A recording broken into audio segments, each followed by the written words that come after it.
Hi, I'm Nichol Jones, and welcome to The Fierce Files. Now, what I know for sure is that one of life's greatest gifts will meet you when you go after your more.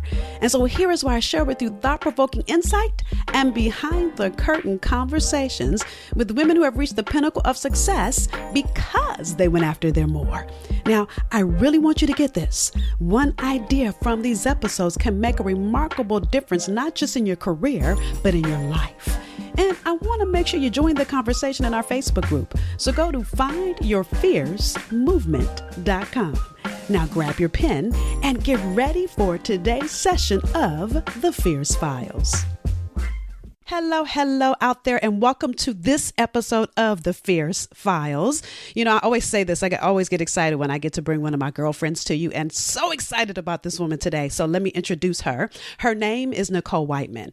Now, Nichol is the executive director of the Los Angeles Dodgers Foundation. Now, she has a degree in economics. Now, economics to foundation, we're going to hear about that, right? From Spelman College, yes. Right? And Nichol was the first in her family to graduate from college and has a passion for education, equality, and diversity.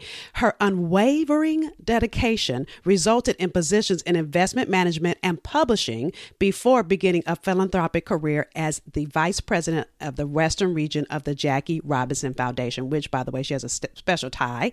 Now, with a relentless dedication to improving the lives of others, Nichol has been recognized for her exceptional contributions by being awarded, now this is just to name a few, the 2018 Sports Business Journal Game Changers Award, the Anti-Defamation League's 2018 Deborah Award, Ebony Magazine's 2017 Women Up Award, and the Pink Tea Rose Foundation's 2017 Progressive Leadership Award. Now, again, that's to name a few, but with all of that, as a Jamaican or a child of Jamaican immigrants, I'm so excited about everything Nichol is going to pour into us. So welcome, Miss Nichol.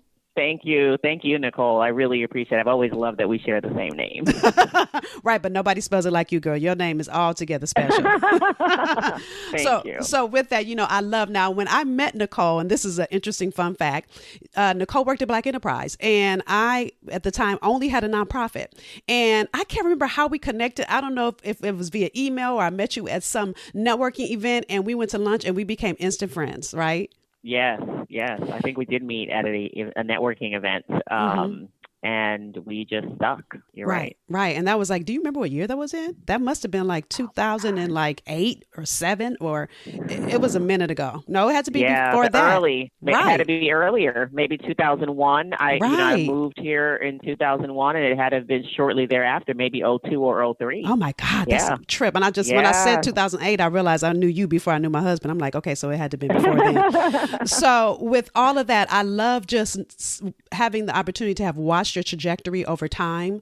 So tell the ladies, you know, when you were already doing great in every career you've done great in, how did you make the decision to shift from publishing or economics or the finance world to move into the philanthropic world?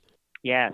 So, Nichol, as you mentioned, you know, for me, education has always been significant in my family. My parents being immigrants to this country from Jamaica, you know, for them, it was about a better life, and a better life meant like education, and then you get the best job you can. Right. So my degree was economics. I had a minor in management and organization, and a lot of that was centered around me focusing on majoring and minoring in what I thought would produce significant income for me upon graduation from college. And so what was interesting was I actually interned every summer of my college years at an investment bank and did a different bank summer associate position. And I did all that because the goal was to be an investment banker for life. It was, you know, leave Spelman College in Atlanta, go back to New York, work on Wall Street, and, you know, build out from there. And I got back to New York, and I was on Wall Street. I got an opportunity with JP Chase. I was super excited, like, oh, wow, you know, this was my goal. I've achieved part one. Let's keep moving. And what became really apparent for me a year in was that I wasn't fulfilled. It wasn't fulfilled by that position and by that industry. And I loved, you know, the information, and I loved finance, and I loved the markets, but it wasn't. There was something missing. There was a void. Like there was something there that was like, you know, like piercing at me every morning, but, you know, on my way to work and when I would leave work. while I was at work. It just was like, what is going on? And it was crazy to me because obviously being so young, right out of college, sometimes you don't even know what you want still at that point, but I knew something was missing. So via several networks, I ended up working in publishing for 6 years, and, mentoring, mentors, I should say, really helped me, and my network really helped me realize that ultimately my calling was working in the nonprofit industry, first with an organization that gave so much to me, being a scholarship recipient in school, the Jackie Robinson Foundation, Right. and then sort of pushing from there. I think my true calling has been being able to be in this philanthropic space where I can give back to so many organizations who gave to me because I was the kid that I truly do get a chance to impact today. And you know what? I think it's so interesting, and just knowing your story and knowing you as a person, knowing the power of giving back, which is so, like, if I had to give you a theme, that would be the Nichol Whiteman theme, right? Because even when I met you and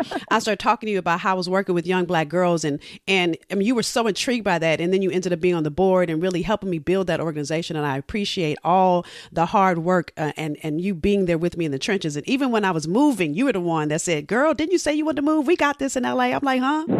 Right. And so, but knowing that about you and knowing your strong family ties and this whole power of giving back, and if you don't mind, I love that, as busy as you are, busy executive running one of the biggest sport foundations. I didn't survey, but I think it's one of the biggest sport, maybe I think that because I'm from LA. It is. Right. Okay.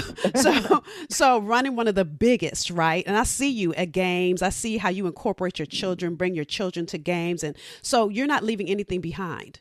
So can you share with the ladies that are listening, how are you a mom, a wife, running a huge foundation and still finding time for all the things that are happening with you in your personal life? Are you ready to live in the true power of your gifts and talents and get paid for it? Hi, this is Nicole Roberts-Jones, and I'm inviting you to join me in a city near you for the Find Your Fierce Experience. Go to findyourfierceexperience.com to learn more. Listen, your fierce is the magic formula that so many successful, focused women just like you spin your wheels seeking, but sadly never find. So you get burned out and give up on the possibility of creating a business and a life that you actually love. But at the 4-hour workshop I'm sharing with you during the Find Your Fierce Experience, you will find the insight and action steps designed to give you everything you need to bankroll your brilliance. So go to findyourfierceexperience.com and see what city near you I'm coming to and grab your seat. I can't wait. An afternoon with me and you, of me giving you all you need to bankroll your brilliance. See you there. Yes. So truthfully, I'll be very honest and say I don't believe there's such a thing as balance. I think it's really hard. I think I have truly been blessed with the opportunity to serve as executive director of the Dodgers Foundation with 2 young boys and a husband who loves sports. Right, thank God. Who love watching me, to your point, give back. And I've been able to integrate my home life into my work life, and it's been successful. It's hard in terms of a schedule and, keeping on top of the kids. And, my kids are involved in so much when you think about sports and all these extracurricular activities and the arts and all of that. It can be tough, but the part about it that I love the most is that they get to see a hardworking mom, and they also get to truly understand this give back notion pretty early. Right. I definitely had 2 parents who I saw as grinders. I like to say they were hustlers. They were out there. They were going to work a job. They were going to bring home a paycheck, put food on the table. Even if it meant working multiple jobs and, all days of the week. I think that what my kids get a chance to see is, wow, my mom, yes, she's working there. She's getting paid to do that, but her job is really impactful. So they have an eye on what I'm doing, but they also have a keen eye on underprivileged children. And so they're clear on the haves and the have-nots, and they're clear on their privilege as compared to others. So I think that's really, really helpful. It's scary on days when you look at your calendar and you think about what your kids have going on and you think about what, the schedule is for the job. I mean, I feel that way this morning, clearly overwhelmed by so much even going on right here in LA today. Right. And you naturally figure it out. So, people are like, how do you balance it? I figure it out. Right. I really do. And I know that love, sounds crazy. No, it doesn't, because I love how, thankfully, you have two boys that love baseball, right? And Yes. I have to give your husband a shout out, because here's what I know, and you know this too. I know so many of my girlfriends that their husbands are not supportive to what they do, and it really is a team effort. And so I love when I see you guys at a game, everybody has on their blue, sitting in the bleachers, or whatever you would call it, girl. You can tell I'm not a sports person. Sitting in the bleachers, right? Sitting in the stands. Yes. That's what you say, stands. Uh-huh. And like enjoying the game, and you're there working, but they're with you. Yes. And and to your point, they truly understand. Like, mom may not be able to sit here for all 9 innings, right? But at least we're in her presence. Like, we're here doing and watching something that we love to watch, but at the same time, she's able to do what she needs to do. So there's a lot of multitasking going on. For my poor husband, you're absolutely right. There's a lot of multitasking. But going on all the thing that I see Tim in the pictures now, but he is supportive and he understands it. It's been who I am, right?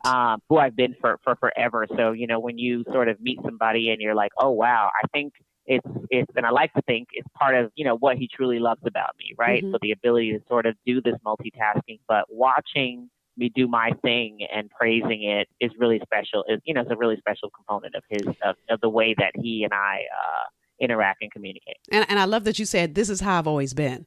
So many women, and this was, and because she's been with me through several iterations of relationships. So that, so Daryl, my husband, gets me. He doesn't fight me. I've been in relationships where people are like, you need to do what? You got to go travel where to do what? And the thing I really want the listeners to get is that you don't have to leave any of yourself behind to be in a relationship. I think so many powerful women get in these relationships and they think they can't be all of who they are. And that was me prior to this relationship. I was done by the time, I dated my last and Daryl came, and I'm like, I'm going to put it all on the table. And so I love that, Tim honors the strength of Nichol, the CEO in you, the mother in you, and then, there's some wifey that he gets that nobody gets, right? That I'm sure he honors that too. Exactly. I think it's, that in itself is a balance that can be tough. I really feel like at the end of the day, we cannot be less than who we are in our marriages. Like we can't, because then there's a level of fakeness and it's not real. And so when you then decide, oh, today I'm going to show who I am, I think there's just a lot of damage. And it's hard to come back from that. We've watched friends, unfortunately, in young marriages who portrayed themselves to be something else in the beginning. And it's tough when you're like, oh, okay, by the way, this is the real me. Right. So I prefer we take the real me and we do, we take the ups and downs with the real us and go from there. Right. Yeah. And the thing that I think is interesting is, then by the time you start to show the real you, when you didn't in the beginning, you resent him that he's not buying into it. Well, it's not his fault. You didn't put it on the table from the beginning. So you can't, even if you think about a business relationship, you can't go into a job and then try to shift your contract. Girl, bye. You should have brought that at the beginning. Exactly. It's like, wait, and then the change factor. So you can't try to shift yourself and then you can't try to shift your partner. It doesn't work that way. You can grow together. I do believe in that. I do believe that you can inspire each other to grow and be an example for each other and help lift each other up. But I don't believe that the change factor is possible. Right. And I love that. And then the other thing I love, just watching you is your children. So here's what I know. The women that will be blessed by your children, because they see a woman who's doing things and being things. And so it shows them, one, what's possible for them in their own career, but it also alludes to the kind of women they will marry. So I can't wait to see that. I always episode. say, watch out, Nichol, because my boys are coming and they are unique. They are unique. They are being raised by a mom who believes that they're going to work for most of what they have. Yeah. They're held accountable. They have to produce on a certain level, whether that's athletics, education, everything. I really push them and motivate them to give it their all, but they don't get to make excuses. For themselves, and they have to do there's no sort of, those are the things girls do. You know, a lot of us were brought up where if we were in a house with siblings and there were boys and girls, there were certain things girls did and there were certain things boys do. You know, having two sons and being in the house where, you know, I'm the only female at the moment, like, they have to do what girls do and what boys do. And they have to do it all. So you're washing the dishes, you're doing that, you're sweeping the floor. And from a very young age. And people are often surprised at sort of my chore list and the way in which, you know, my kids have a certain routine and schedule, and then an overwhelming amount of independence. I mean, frankly, the schedule I've had to carry, you know, I've had roles in the past where I've had such significant travel. They were born into such significant travel. I was the mom who was breastfeeding across the country and pumping in the bathroom airports and all of that kind of stuff. And so they don't know any different. You know, it's sort of been a rat race for them, but it's also created a certain level of independence. And I especially see it now in my high school son. And it's gratifying because I used to always be so nervous. They're 6 years apart. And I looked at my 9-year-old who just turned 10 yesterday. I need to get that right. He just turned 10 yesterday. And I looked at him and said, wow, you know, he's going to get left behind because I don't have time for this, and this. But not having time for this, and this can actually result, and I'm seeing it now, in a very independent child once they hit that high school and that college age. You know, there's certain things he's just not reliant upon me or my husband for, that is really special and that I think will be fruitful for him as he goes into relationships and marriage and things of that nature. And I love that, you know, sitting and listening to you talk, you know, what keeps coming in my mind is really, I feel like, you know, you have such a hustle mentality that I feel like came from your parents. And so share a little bit about, you know, being the first generation, you know, born here. You were born here, right? Or were you born in Jamaica? I was born here. Okay. I was. And you know what? I think it was tough from the perspective of, you always thought they were being hard on you. You really did. You always thought they were being hard on you. And then one day it clicks like, oh, I get it. I know why. You know, when people migrate to our country, you know, they do it because they want more for themselves. They want more for their families or the families that they plan to create. They want to be contributors. And that was my parents, right? And so they pushed us to the edge. You're going to do this, and that. If I didn't have that, I don't know that I'd have as much natural instinct to be pushing my kids to the edge. So I feel like it's been super helpful. Right. And it's also helped me realize, so where's the balance there, right? So like where it's pushing them too far. So they're unhappy and they don't love what they do and they're not going to produce and things like that. So I think I learned a lot from the way in which I was raised, and I could take those things and take a little pieces of it and use today and say, hey, nope, this didn't necessarily work. And my parents will admit it. We'll have open conversations about what we think worked and didn't work. That's useful for me and my, you know, and my sons. But I do believe that, you know, we're in some crazy times. You know, I was raised, I feel like there were just different issues and different challenges, and they need a lot of guidance. You don't necessarily need to hold their hands every step of the way, but they need a lot of guidance. And the way I was raised, I feel is helping us do what we need to do. Right. Yeah. So even thinking of the Jamaican blood in your soul, thinking of all the different careers that you've successfully matriculated through. I mean, you know, again, you didn't work in one industry, you've worked in 3, right?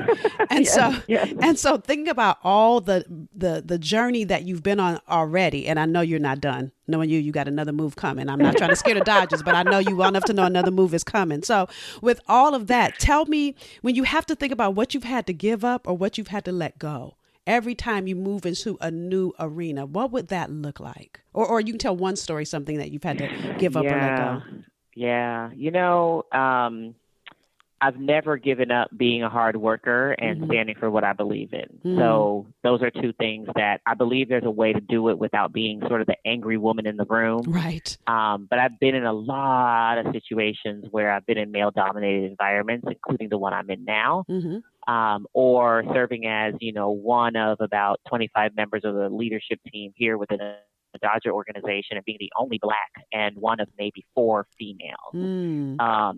It can be a lonely place in a lot of the roles I've been in. And I think that that's been a challenge for me and something I've always had to work on. You know, how do you navigate that? How do you make sure your voice is heard, but it's not heard in an angry, unsophisticated manner? but I've never sort of relented on, making sure that my vision is heard, my voice is heard. If you give me a job to do, I want to do that job. Right. Being autonomous is part of where my success comes from. Really saying, hey, we need you to do this. I'm a change agent. And so I really do believe that people hire me to build and recreate and nurture different products and different missions and things of that nature. And I do feel like the Jamaican roots that I carry have made me this significantly hard worker. And when people always ask, what's the secret sauce? Like, how'd you get there? How'd you get that job? Who do you know? It was never any of those things, Nichol. Right. Like, me, it was about put your head down and do the hard work. Yep. And people are going to recognize you. And people pointed me out and said, hey, I want you for this. I want you for this, without me sometimes even asking or knowing an opportunity was even available. Right. And that's what I tell my mentees, and I even tell my kids, just work hard. You're going to be recognized. You don't have to be the loudest person in the room. You don't have to be the person who always wants the microphone. You don't have to be as visible as you think you need to be seen. And you don't have to fight to be seen either.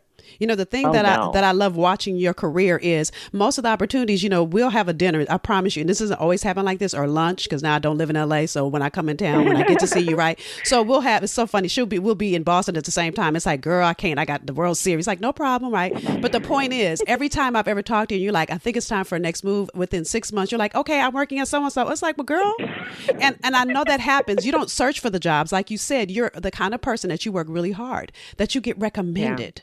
And you don't have to always search for things when you're working hard. People will go, hey, have you met so-and-so? And it ends up being a lot of network. Yes.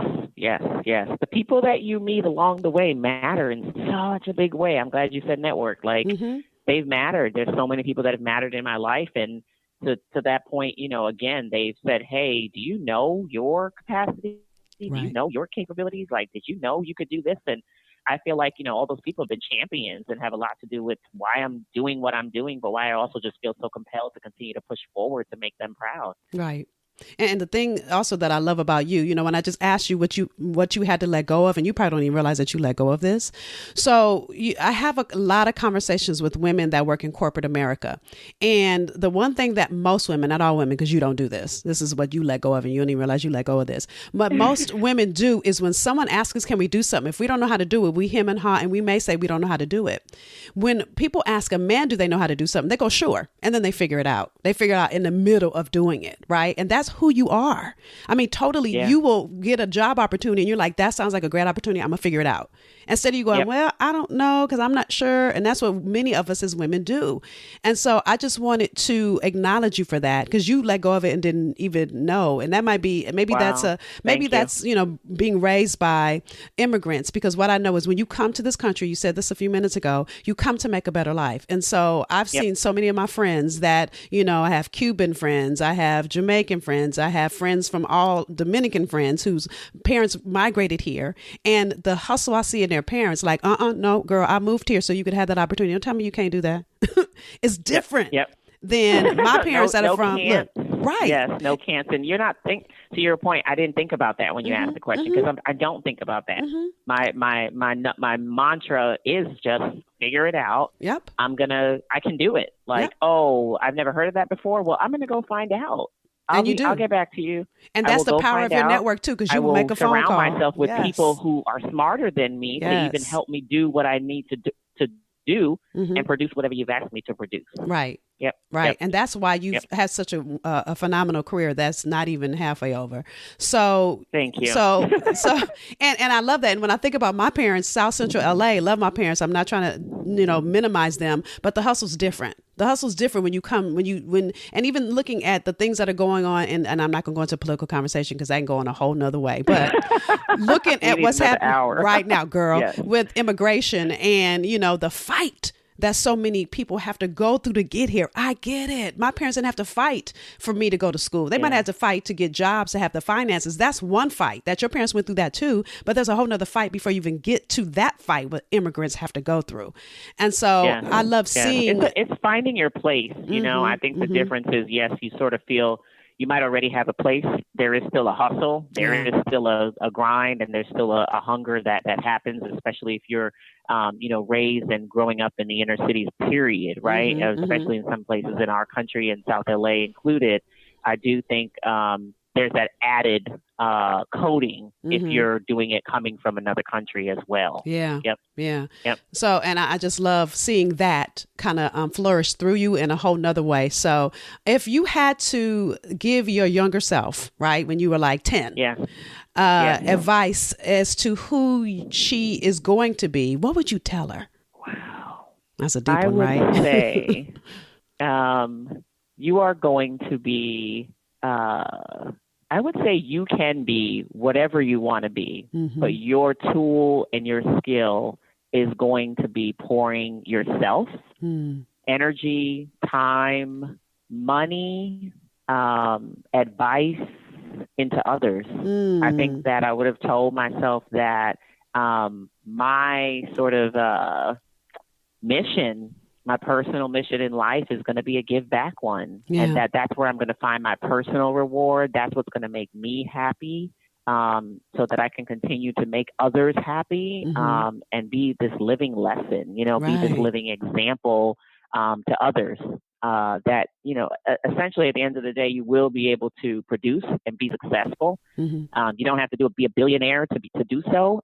You can live a good life and also give back to others who aren't living their best life at the same time. I love that. Be this living lesson. So, ladies, that's the charge for you today. How are you being the living lesson? And if you're not, how can you shift what you're doing in order to be that? Nichol, thank you so much for joining me and for pouring in and sharing today on the Fierce Files. I appreciate you. Oh, absolutely. I appreciate you too. I'm so glad we got a chance to do this. Me too. Thank you for joining us for this episode of The Fierce Files. Now, I want you to walk away from these episodes with value, so grab your pen and answer either one or all three of these questions. Number one, what was your greatest takeaway? Number two, what would you do differently as a result of what you heard? So you may have heard something you've already heard before, or you may have learned something new.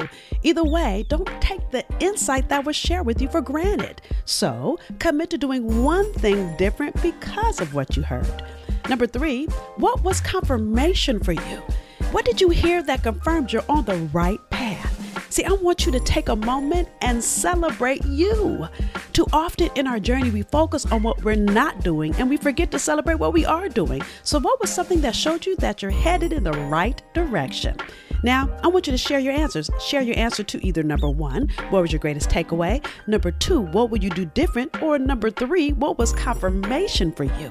And share it in our Facebook community. So go to findyourfiercemovement.com and use the hashtag FierceFiles. Now, each experience we encourage, support, and celebrate as a community. It allows us to expand in possibility and wisdom, in encouragement and love.